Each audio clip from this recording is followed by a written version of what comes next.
Saya, Dr. Rismon, tadi juga ada Dr. Tifa, kemudian bersama Pak Kosinudin selaku koordinator dari tim non-litigasi.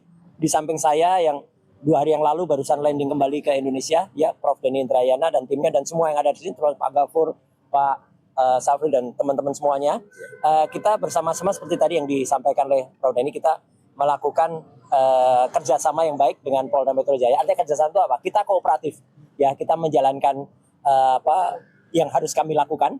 Jadi dulunya seminggu itu 2 kali, tapi alhamdulillah sekarang sudah seminggu sekali. Dan kami juga seperti tadi disampaikan Bang Kosinudin, kami juga menyampaikan surat untuk gelar perkara. Kami merespon rencana dari yang kemarin disampaikan oleh Komisaris Besar Polisi Pak Budi untuk gelar perkara khusus. Kami juga menyampaikan menindaklanjuti nanti ingin berkonsultasi tentang berapa ahli yang kami ajukan. Persoalan keaslian atau kepalsuan ijazah Saudara Jokowi ini sudah berumur lebih kurang 11 tahun.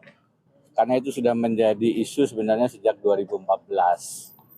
Maka argumentasi bahwa akan dibuka di pengadilan itu pun sudah berkali-kali tidak dilaksanakan. Hukum akhirnya hanya menjadi alat instrumen benteng prosedural saja.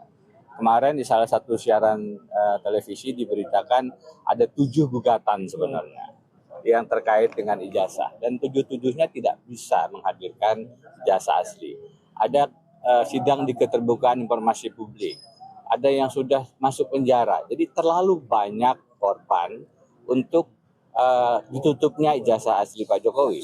Kalau kemudian dikatakan itu ada data pribadi, saya katakan data pribadi apa yang tidak diketahui publik di situ?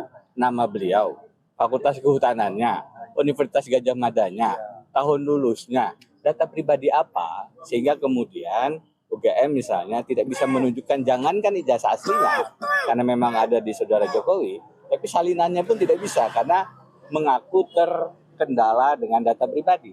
Sebenarnya ijazah itu data pribadi apa yang tidak kita ketahui? Paling nomornya yang di pojok kanan atas itu, atau itu pun sebenarnya sudah kita tahu semua gitu. Jadi alangkah panjangnya habis waktu dan tenaga kita untuk mengurus satu hal yang sebenarnya simpel. Jadi gelar perkara itu pada dasarnya adalah upaya untuk mempercepat proses ini agar kita tidak kemudian menunggu sesuatu yang terlalu lama yang sudah dilakukan dalam beberapa gugatan pengadilan dan toh tidak dibuka. Saya khawatir itu akan berulang dan kami berusaha untuk mengakselerasi itu lewat meminta dibuka saja, salah satunya lewat gelar perkara khusus. Karena kami tersangka dan belum pernah dituduhkan melakukan penyamaran nama baik terkait dengan menyatakan ijazahnya palsu. Kemudian kami tidak pernah ditunjukkan aslinya, disitulah letak adanya proses yang unfair.